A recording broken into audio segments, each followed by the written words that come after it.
Okay, let's see whether or not this works. All right, I'm Linda Brubaker, and some people call me the career search doctor.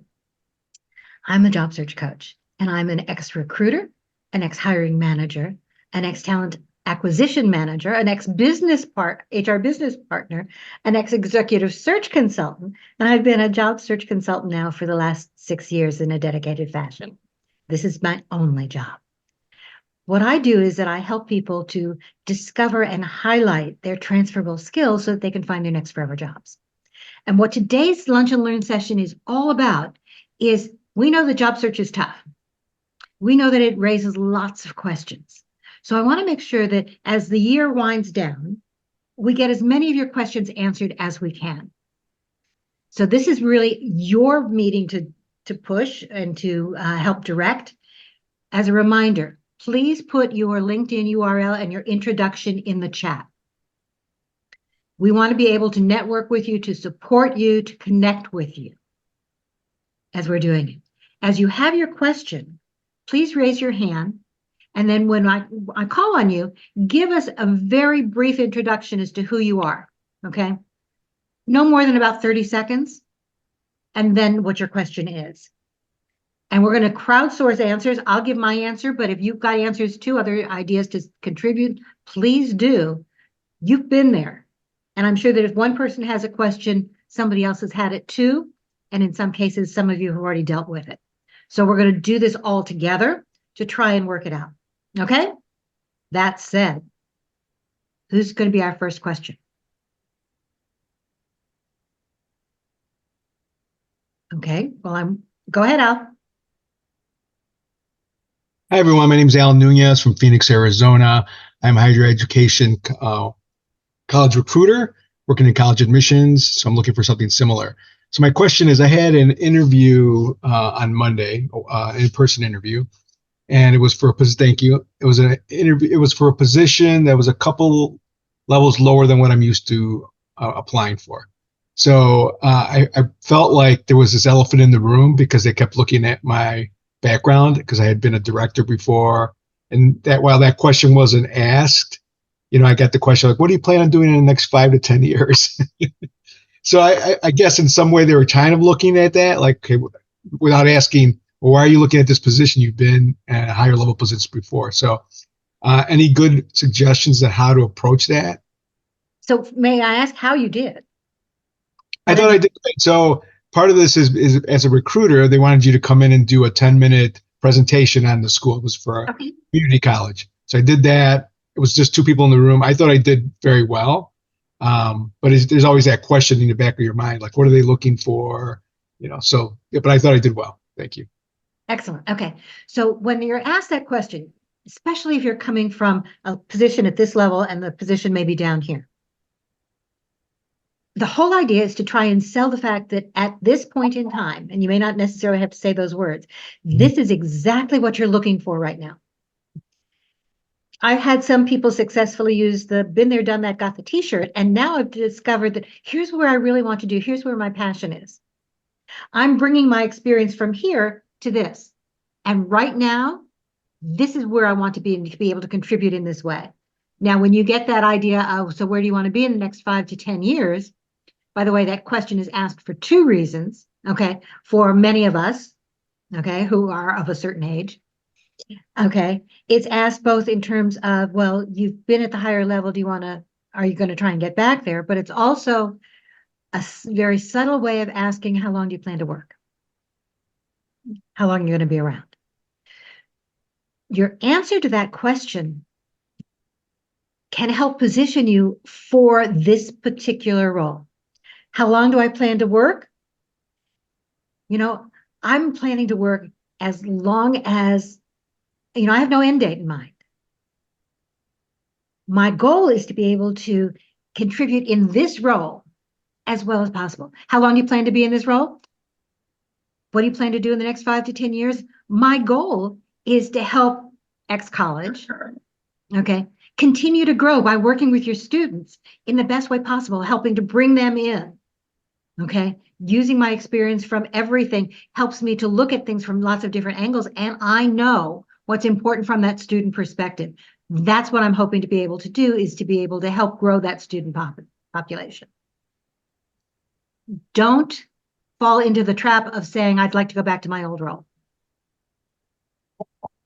Don't fall into the trap of saying, I only want to work for the next 5 years. Never give them a date.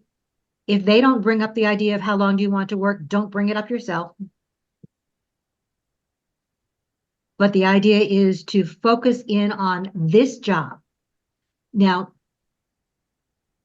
believe it or not, we can still use COVID as kind of our excuse for why we're making a change. Over the last several years, I've had a chance to reevaluate what's really important to me in a role and where I can best give back. And so I've changed what I'm looking for and how I want to do things. And this is exactly where I want to be, and then talk about why. And that's a very successful response because it's a very deliberate response. It's not just I'm looking for anything. I've made a deliberate choice. Here's why. And then move forward from there. Did that help, Al? Yeah, I think I answered it pretty much how you put it, because I mean, I could sense that in the interview. So I said, I want to continue to work with students and be here. And so I think I got a positive response from that. So you wonder what you should be saying when the moment comes. So thank you. You're very welcome. And it's hard to know what to say in the moment because you don't always know what they're looking for. But from a variety of different standpoints, in terms of listening to that question and asking that question, what I'm looking for is somebody who understands that this is the job, not the last job, that this is where you want to be and how you want to contribute and where you plan to be for a while. Thanks. Let us know what happens. All right, I will. Good. Next question. I have a question. Yes, Kathleen. Hi. I'm a 20-year career seasoned credit analyst in the housing market. Now, obviously with housing, with the crisis going on, my second now in my career, I'm trying so hard to I'm an analyst by trade. You would think I could be useful somewhere.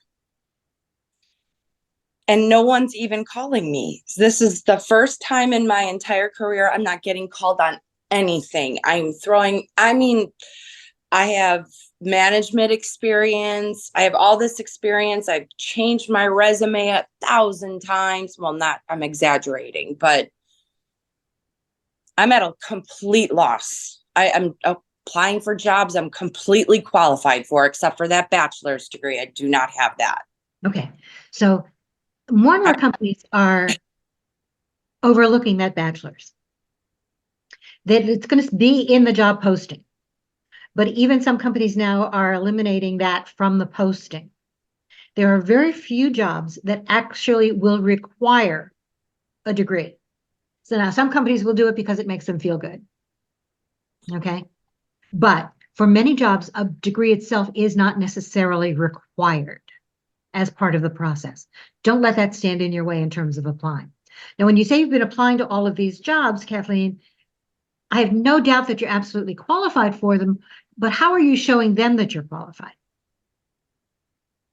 I'm tweaking my resume for each position geared towards, what they're looking for, and pulling out my specific skills towards those things, and then tweaking my resume and then applying, and I'm just not getting called. Okay. So I think I'm trying to narrow in on what they're looking for. And I'm not getting called. I honestly, I don't know what else to do. That's why I'm at a complete and utter loss. And I understand. The idea of tweaking your resume for the job is absolutely important, especially when you're trying to make that switch from one area to another. And I've had a couple of people that I've worked with who have made the switch out of the housing market. I want out, to be honest with you. I do want out. I understand completely. Real estate market, housing market, all of those are kind of iffy at the moment. The credit analysis, though, can easily be used in a company as they're evaluating credit options for their clients.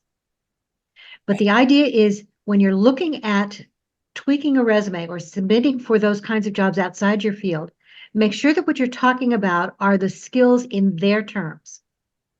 So you're pulling the keywords from those postings, highlighting them up top. It's important every time, but especially important if you're trying to make those career shifts. And what you're going to do is you're going to pull those keywords, put them up top. You're not talking about anything else. When you're talking about accomplishments, you're going to take them out of the housing market. You're going to talk about effectively analyzed credit worthiness, looking at credit history, looking at whatever, without using industry-specific terminology unless you are applying to another industry-related job. The ability to read a financial statement, to read all of that credit information, to search it out, those are the transferable skills, not the ability to understand HUD relations. Excellent. You're good. Thank you. I definitely I'm using my industry lingo to try to get into a different industry. So I see this is good stuff. Thank you very much. You're very welcome. Okay. And we're going to keep going with this kind of thing. By the way, make sure that in your LinkedIn profile, okay, I gather that you're not unemployed at the moment, so you have to be careful about how you do things. But there's still things that you can do on your profile to highlight the fact that you are the expert in those areas and that you're continuing, that you want to be seen and found for those kinds of jobs. Okay. May I take a quick look at your profile, Kathleen? Are you willing to let me do that? Kathleen? Never mind. Okay, let's go on to Mark. No, I was struggling trying to get my mute off. Yes, you can go ahead, please. Okay, so I'm going to do that real quick if I can pull it up.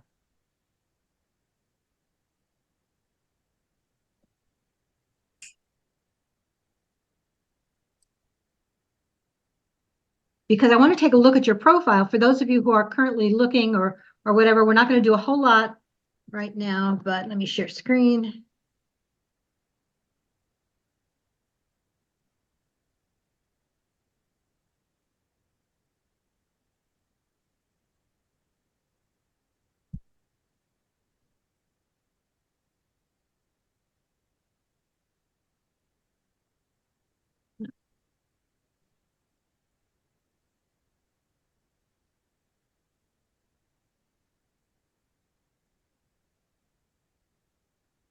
Is this you? No. Not you. Okay. Should have just gone to the chat and pulled up your URL. Hanson is a pretty common name. It is. Not US Bank. Where are you located? I used to be at US Bank. That was my former employer. Okay. Is this you? No, I have a picture. So your screen is real. I'm using my phone today, so but there's no picture on it, so that can't be me.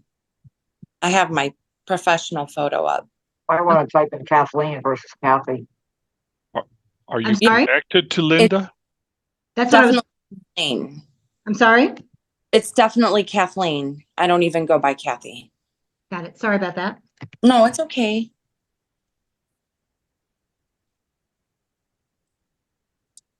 That's me, the first one, I believe. I think so. Yep, that is me. The first or second one. I have two. Analyst. Yes. You only have one, which is part of the problem. You need to be able to combine those two profiles. Is this you? Yes. Okay. So normally I would send a connection message, although with the LinkedIn restrictions, that's an issue these days, but I'm sending you a connection request. Okay. Okay. You want to increase the number of connections that you have, Kathleen. I just started the when I switched over to premium, a lot of my contacts vanished. I don't know why. I think it's because you have two profiles. So what you Okay. need to do is you need to merge those two profiles. Okay. Okay. And I can send you some information about how to do that later. Thank you. Would you put it in the chat though to remind me? Because otherwise I may forget. Okay, sure. I admit it. Okay. And maybe also to help, can she share her LinkedIn profile and we'll connect with her? I put it in the chat, but I'm not even sure now that I didn't even realize I had to. There it is. Yeah. Okay. Yeah, because this one says you're in transition, you're self-employed. Yes. So are you working right now, Kathleen? Yes, I'm running a cleaning business and a personal assistant business. Okay. No, just I'm a single mom. I have to do something. No, I understand. Okay, so So I'm, references, I can back that up. I mean, I'm I not didn't concerned throw about it that. on. Not concerned about that. So Okay. I'm going to do a couple of quick things really quickly. Okay, because this was not the basis of your question. But you need to be able to showcase in your profile. You've got only 5 skills here. No, this seems to be the wrong one that I typically use. Okay, then as I said, we need to Merge them, huh? Okay. so let me see if I can find the other one.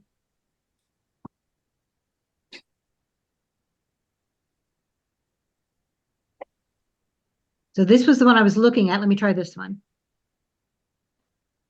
Yeah, this one has 234 connections. The reason that you lost the connections, yeah, this is better, is that you have the 2 profiles and you need to merge them.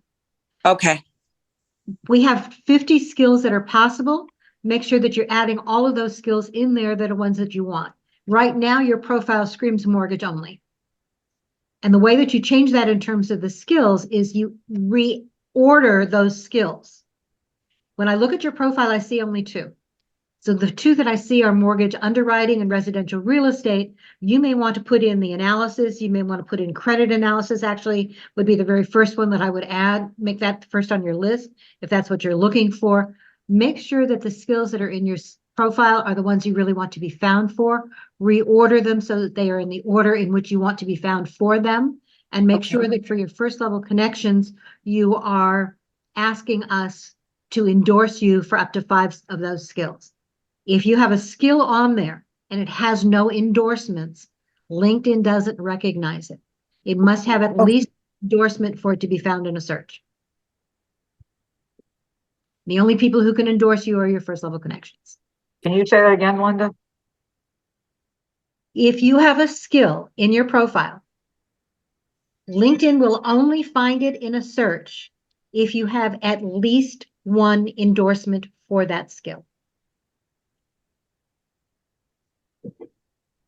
Once you're connected to all of us, you can message us, or in our private group, you can say, hey, everybody please connect with me. And then when you have, tell me what to endorse you for. Oh, and by the way, would you endorse me for A, B, C, and D? Yeah. Now, Since she's got 2 profiles, she can endorse herself for the other one. that's Usually merge those 2.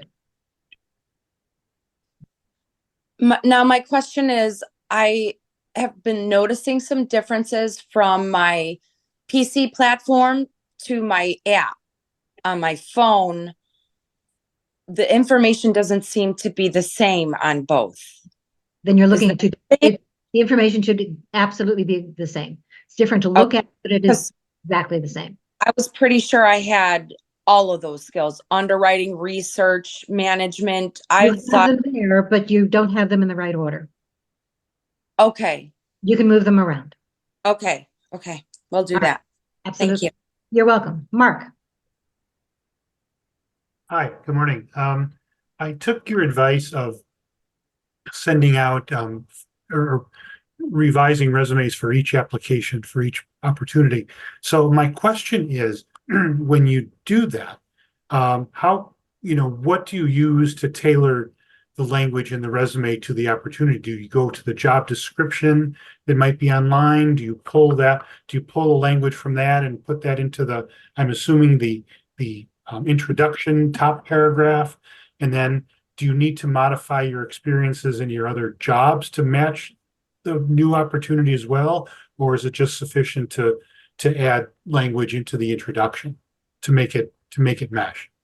So great question, actually, Martin. And my answer is as much tailoring as you can do, the better off you are. At a minimum, you need to tailor the summary statement, okay, which by the way should not be a paragraph. If it's longer than 3 to 5 lines, people aren't going to read it. Shorter is better. But it's who you are in that summary statement, who you are in relationship to the new job. Okay.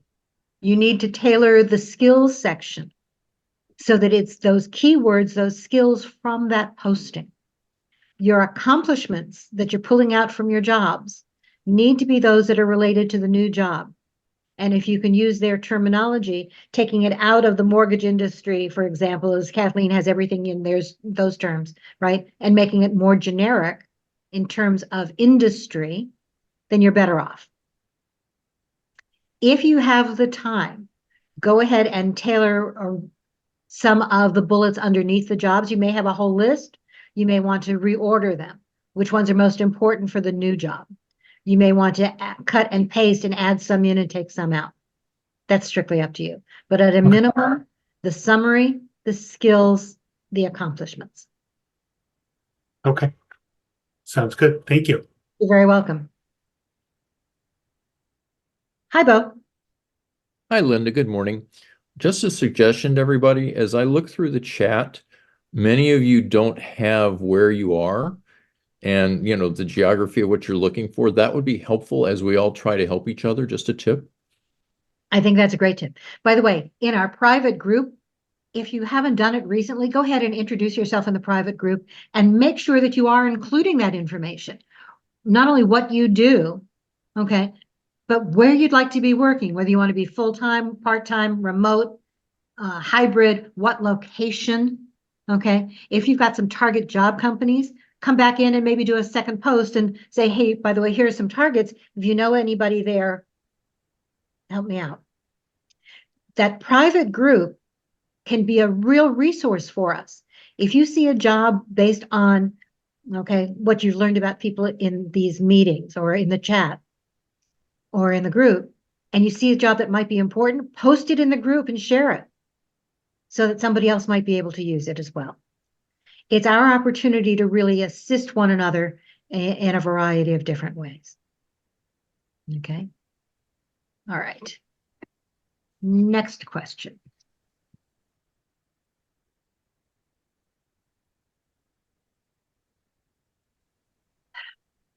Okay. Joe, I know you're a fan of ChatGTP. You want to come on screen for a minute, Joe? Can you?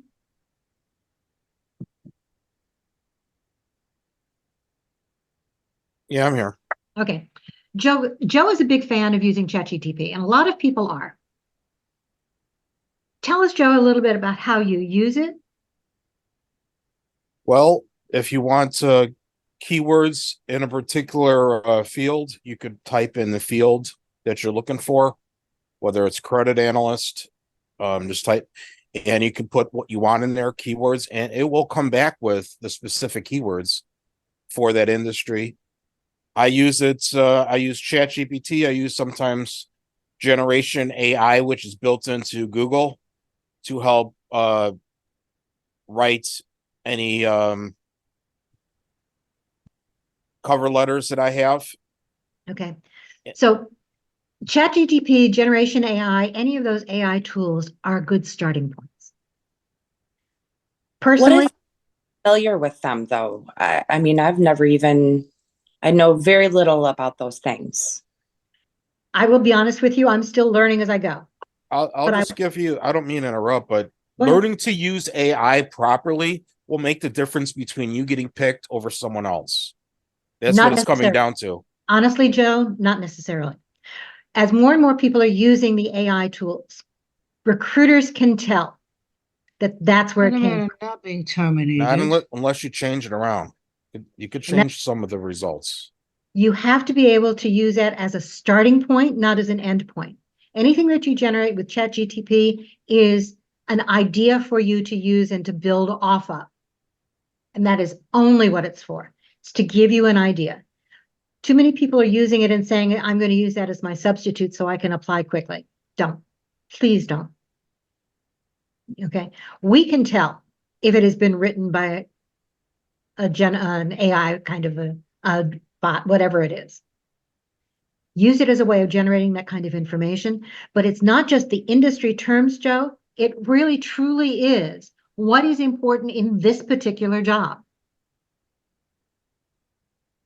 Companies don't care about everything you can do, even if it's everything in their industry. They care about what you can do for them. So it's really, truly important to use their words whenever you can. So use the AI tools as a way of getting you started. If you're thinking about, do I need to update my skill set? Those AI tools, by putting in what kinds of things you're looking for, what skills are necessary to do this, is a great way of generating that list of potential ideas for new ways to upskill, new things to upskill in. ChatGPT is perhaps better for generating ideas for resumes, honestly, than it is for generating ideas for cover letters. And yes, I truly believe cover letters are important for everyone, regardless of the job, regardless of whether or not they ask for it.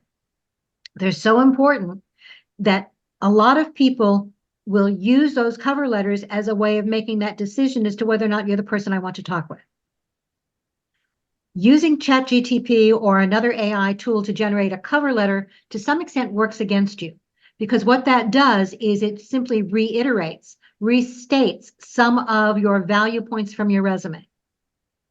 The cover letter should be the pre-answer to why me? What's my superpower? What's my journey? How did I get here? Why do I want to work here? Why do I want this job? Why specifically do you want to hire me? What can I bring that nobody else can? That's that superpower to bring to every job.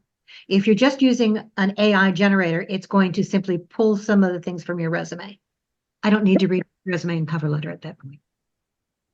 If you're going to be including a cover letter, make it worthwhile. Okay. Yes, Susan. Can you hear me right now? You can.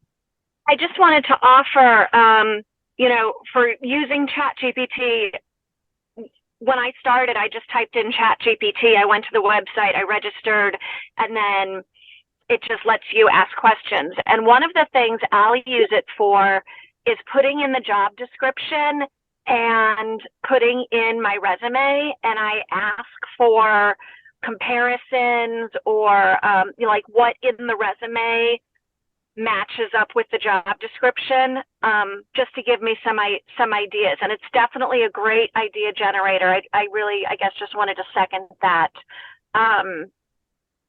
And it's just a great resource. Can it be done without it? Of course, it was done without it for years and years and years, but now it's just another tool, just like this meeting is right now. Absolutely. So I also encourage folks to use it. And don't be afraid of it. The big caveat is making sure that you're using it as an idea generator, not as a replacement for your own your own thought. Definitely. Okay.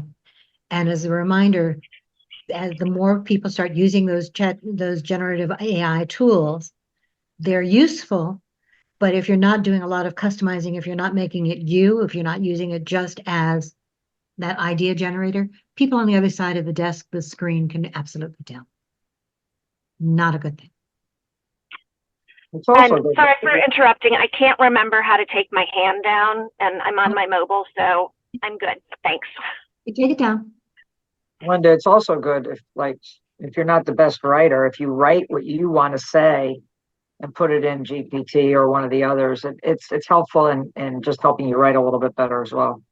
It is, but remember that the tools that you're using also have to be the tools that you can use on the job. I'm using what I see as your way of evaluating your communication style, written and oral.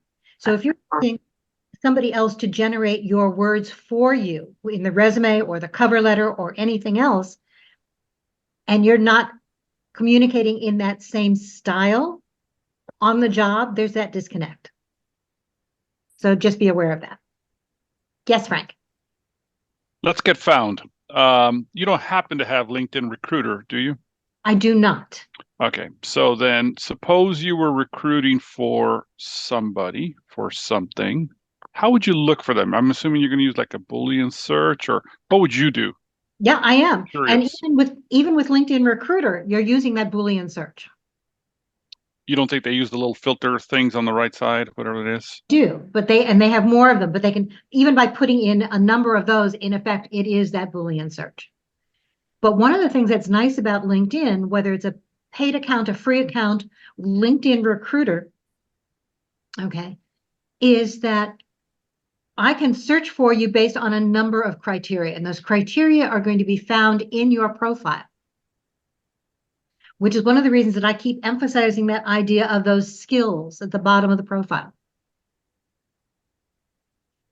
One of the things that we've discovered is that as more and more recruiters are doing those Boolean searches, LinkedIn is restricting those searches to the terms that are in their drop-down boxes. So it used to be that you could put in a term of your own for that skill set.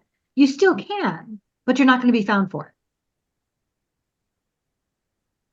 So make sure that for all of the skills that you're using there, you're using their drop-down box. So start typing, find the one that's closest as a match. In fact, that's one of the things that I might do over the next couple of weeks is go in and reevaluate all those skills. Make sure not only that they're the right ones you want, that they're in the right order on your profile, but that you're using their terms. The skills is a killer because it also, it has collected so many things, right? As I was talking last week, it's Microsoft Excel, Microsoft Office 365, Excel, right? Excel by itself, and they're all there. And so it's like, what do you choose now? Forget Microsoft Excel because I'm not even going to put it on there. But exactly, there's so many. There are. So you have to be careful.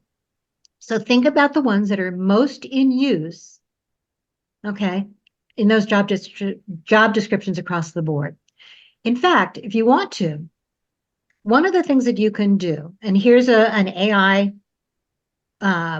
here's where AI may come into play, is put some of the job descriptions that you're looking at and see what those skills and terms are, but do them from some postings that you've actually found on LinkedIn. See what keeps popping up. That will help you to do that.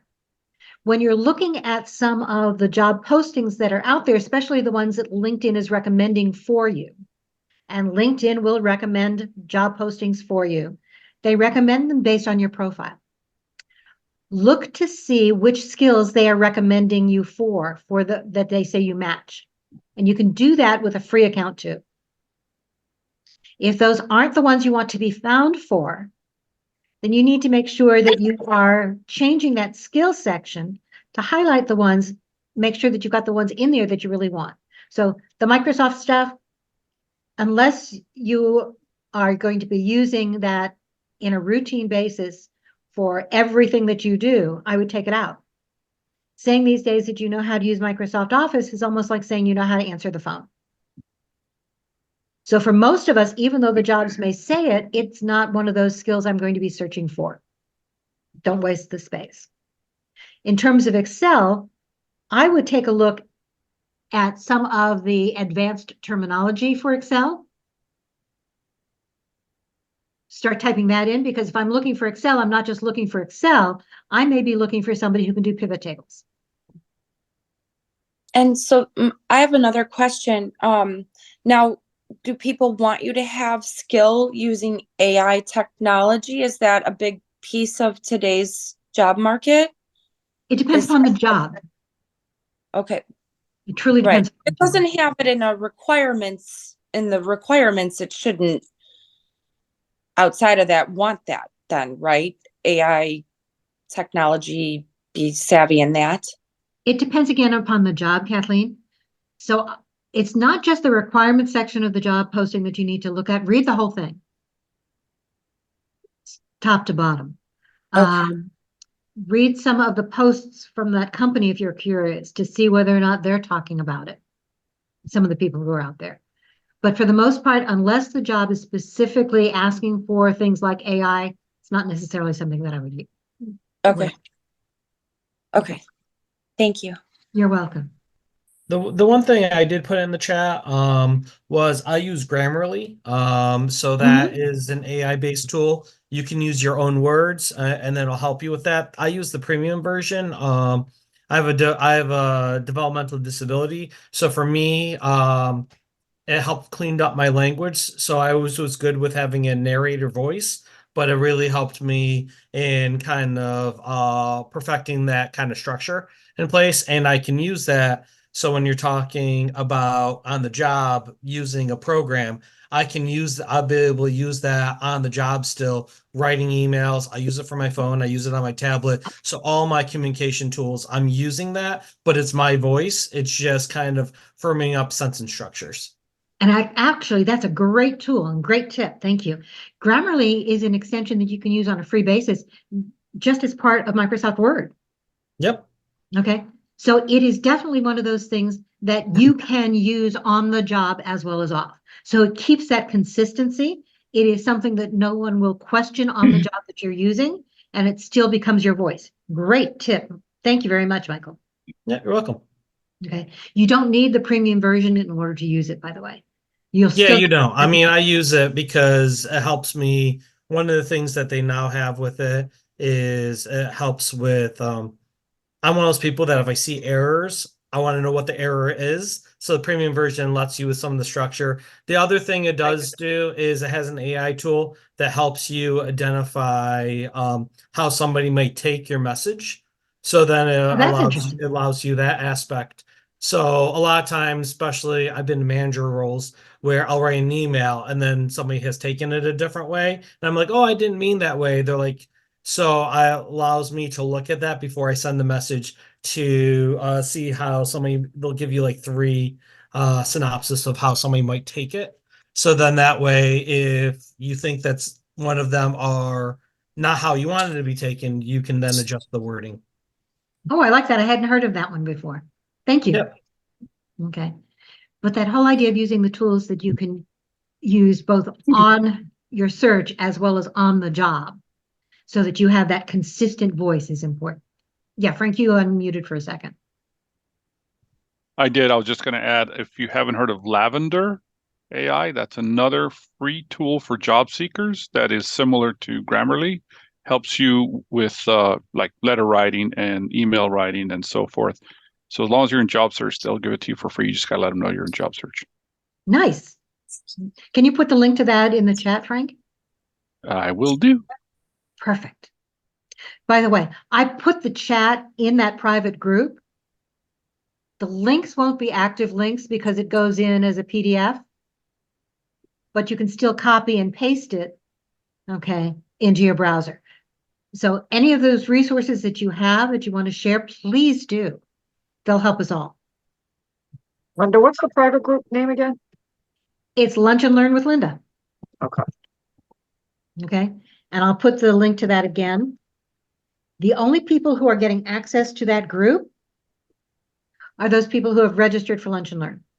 They may not ever have attended, but if they've registered, they say that they can't attend during the right time. Okay. So I will accept you into the group. It's one of those where I need to accept you in. And one reason for doing that is so that we can be very free about what we share. With a LinkedIn private group, nothing you put in that group is visible to anyone else outside that group. It will not show up on your profile. Okay, if anybody else outside the group is looking. It will not show up so that anybody else can see what you've written. You can say anything private that you want to in there, and it really works. Okay. So that's the reason that I created it, is so that we can do that kind of networking there and post things there that we might not post elsewhere. Okay. Mimi, I think you are part of that group. Yeah, I am. I couldn't remember the name of it. That's what it's called. Okay. And because it won't even show if somebody's taking a look at your profile and they look at the groups, They can't see many, but it won't show up that you're part of it. Okay. Was that your question, Mimi, or do you have another one? No, I do have another one, a question. I know we probably talked about it in other groups, but just happening for me now today. So when you apply to a job, I know that it's, I used to just write the hiring manager directly. Some people think you shouldn't, that maybe you should just connect with them. I also tried writing somebody to see if they'll chat with me to learn a little bit more about the environment of the company. But I just was curious what your answer would be on, like, should you write the hiring manager directly? And if you should, what should you say? And that was basically my question. Okay. So part of it is, how do you find the hiring manager? Okay. How do I find the hiring manager? Sometimes it says it right in the, it gives the title in the job description of who you're reporting to. And if not, many times I've just guessed, and I've written the person and I've gotten answers back, whether they're right or wrong person. Yeah. Good. So when you get those answers back, Mimi, sorry, are they saying, what are they saying? What kinds of things are they telling you? I've had people say that, it depends. A couple people have talked to me, but more have been either they're not the right person, or they hired the job, or they don't get back to me.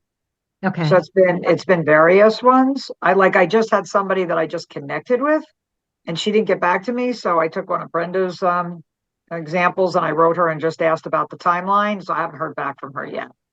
So, but this job that I just applied to today, I'm very interested in, and I want to try and get at least to the interview stage. I can understand. So reaching out to hiring managers directly, if you know the name, it's easier. If you don't, it's tougher. But if you're doing it, it's not necessarily sending them all of your information. Because when you do, if you're sending them with the resume and the cover letter again, they're just going to forward it back to HR. But if you're reaching it with a little teaser, okay, here's why you're really excited and interested, and what you bring, that superpower statement as an example. I wanted to let you know that I've applied. Please take a look. I'm really interested and looking forward to talking with you. Most hiring managers will be more likely to think about that one if you've given them that bit of a teaser than they are to read in your entire materials, because your entire materials have to go through HR.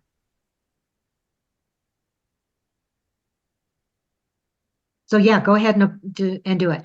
And yes, you can try and connect with people on LinkedIn. You can ask people on LinkedIn for additional information, not necessarily to push you forward if you don't have that relationship, but to tell you more about the role, to tell you about the company and the environment and how things work. Absolutely. Thanks. By the way, one more thing about LinkedIn real quick is, when you do get an interview, send a connection request to the people you're going to be talking with. And your connection request is, I'm looking forward to talking with you on such and such a date. End of message. What that does is it shows that you're doing your due diligence too. They're looking you up. This shows that they're looking you up, that you're looking them up too and getting some information. Make sure that you are doing that research.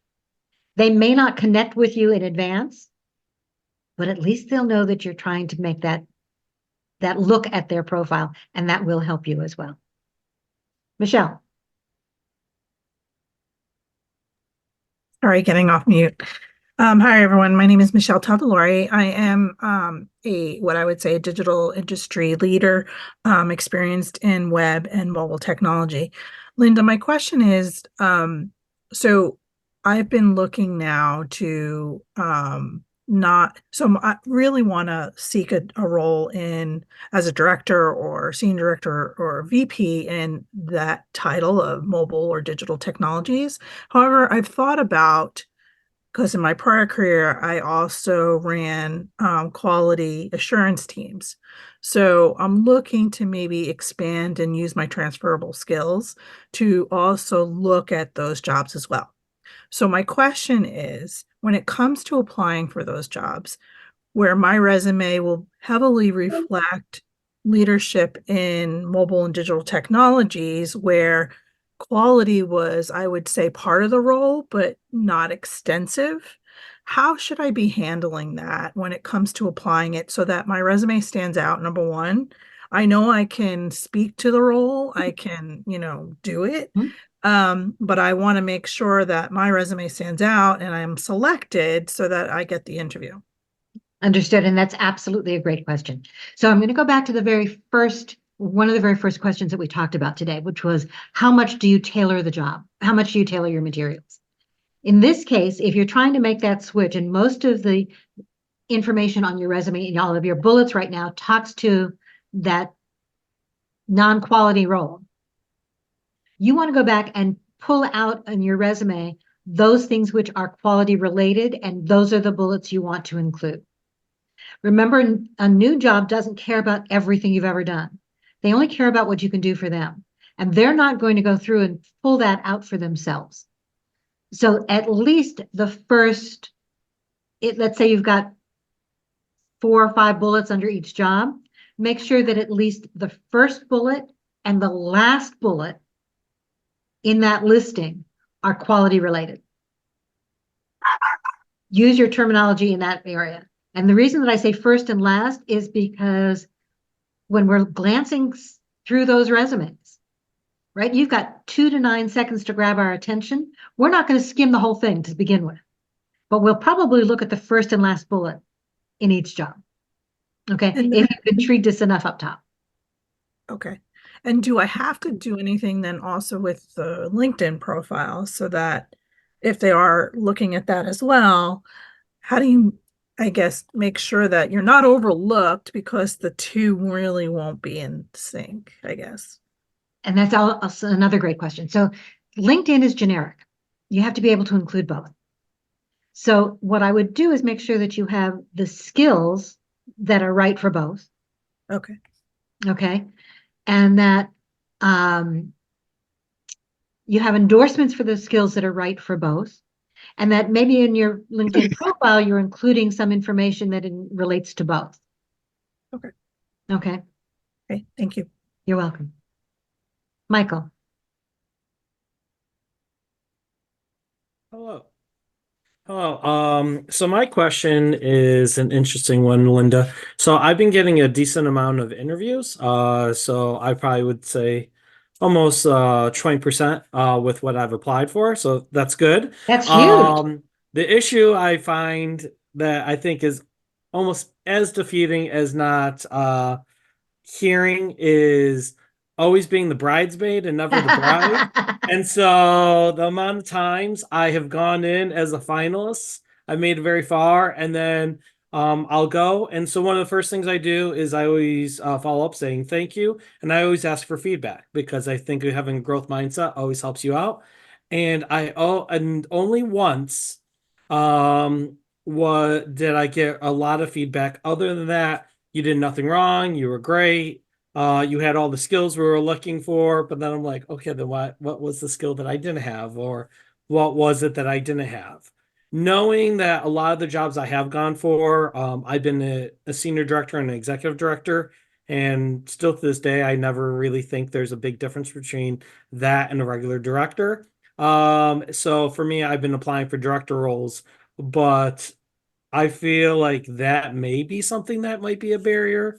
That people are like, why are you looking at a different role? But I feel like I answered that question well, using COVID, using daily impact that I want to see, opposed to having an overarching idea of the company and being able to, but having that like daily impact and seeing that. So I'm just wondering how to kind of navigate through that, and what are some ways to possibly ask deeper questions and getting feedback to really try to get the difference between why I'm just not landing that role. So I love the idea of going back and asking for feedback. By the way, I also recommend sending a thank you note after a rejection. Okay. And I know that sounds strange. If you send the thank you note, you're more likely to be able to then follow up and get some feedback. But it's also a way of saying, I not only value your time, this was a great experience, and I learned so much about X, Y, and Z. It was great. Not why didn't you accept me, but Right. I'd love to be considered for future roles. Is it okay if I keep in touch? Nobody's going to say no. Right. No, and I've done that, and I've probably gotten 5 additional interviews because I've done that with one, and somebody who said no became a supporter for another role at an organization. And that's exactly what happens. The other thing is that when you do that, when you're asking for feedback, one of the best ways I've found of asking for feedback is not, can you tell me what I did wrong? Can you give me feedback on the interview? It's, what suggestions do you have for me? What can I do to better prepare myself for a role like this in the future? You're asking them for their advice and support, not talking about this particular interview, because some people are hesitant to give you feedback on a specific interview or a specific job. But how can I better prepare myself for a role like this? And you can say here or elsewhere. Okay. People are willing to provide that kind of support because it takes the personal out of it. They don't have to explain why they rejected you. They can give you advice and support and guidance. Okay. No, that's great. And I'm going to answer because some people are writing in the chat. They're like, "Hey, what's your secret?" Really, a lot of my secret is when I write how I talk. So people see the authenticness of how my cover letter is to my interview process. So that connection, generally a lot of people always say, the way you write, you are really good about telling your story and giving a hook. And so that's kind of where I generate to get into the resume, into the interview. And through that process is generally why I move through the chains. I just have to get in the door and then I work pretty well, kind of moving through kind of the different steps. That's perfect. And that's the whole idea. That's one of the reasons that I am not as fond about ChatGPT, especially for things like the cover letter. The cover letter really has to be you and your voice. And when you're talking about the fact that you're writing as you, that I can hear who you are, that's what I want. I don't hire a piece of paper. I don't hire a ChatGPT generated anything. I hire an individual. The resume, the cover letter is your key to helping you get your foot in the door. But the more it sounds like you, the more it's your words, your style, the more likely there is to be that connection to the individual that I want to hire. And I know that it's hard to be the bridesmaid, never the bride. And I don't know why, but the movie 27 Dresses just popped into my head. I know that's exactly what I did. Wait a minute, let me- I feel like Let that me, right now. Okay, but okay, even at the end of that, all right. I have to say, Amdocs has been really quiet, so I think they solved the problem. excuse me, Okay, I can't tell who's that talking right being now. said, That's Ron Cohen. Done. Okay. The idea is to let's keep ourselves muted if we can until it's your turn to talk, because we never know what's going on in the background. But Michael, that idea of being yourself, demonstrating your personality in that cover letter, that's the reason for the cover letter, guys. It tells you the resume is what you've done. The resume demonstrates what you can do for them in a very formatted kind of fashion. The cover letter is you. The about section of your LinkedIn profile is you. That's what I want to hire. That's who I want to know. That's who I want to work with. So make sure you're taking advantage of that opportunity. And as Michael said, then there isn't that disconnect between what you've written and who you are. And it really helps make that process. It helps you get your foot in the door. More importantly, eventually it's going to help you get that job. And the 28th dress is the key. Yep. Okay. Yeah, no, I know. It's funny every time I get to when I've had a cycle recently has been very much like I'll get a rejection and then literally I'm like, oh, and then 2 hours later I have another interview. And so Wonderful. it's been nice to have a cycle, but at the same moment, it kind of drives you crazy in the same sense. You're like, It gotta do does. it all over again. I know. It will happen. I have faith for all of you that it will happen. In terms of if you get to the final round each time, it means you're doing the right things. They can only hire one person. And in Mhm. many cases, it comes down to who would I rather work with? It's that unknown, intangible, can never put anything on it, can't really work around it. Okay. Who do I think is a better fit? Everybody can do the job. You're obviously one of the people who can do that job, or you wouldn't have made it to that final round. All right, thank you. You're welcome. This has been great, guys. Okay, so I have a question for you. My guess is that there are probably still more questions we haven't handled today. I'm willing to do a session like this again next Wednesday if you all are interested. Very interesting. You got it. All right, so I'll put the link out and get that going as well. Starting in January, okay, we're going to continue to do these, same time, all the rest of it, but I'm going to have a new link, so you'll have to register again, just because I want to make sure that this is still something that you want to do. So I will get that out to you as well. Okay, I will copy the chat and put it in. I'm going to turn off the recording.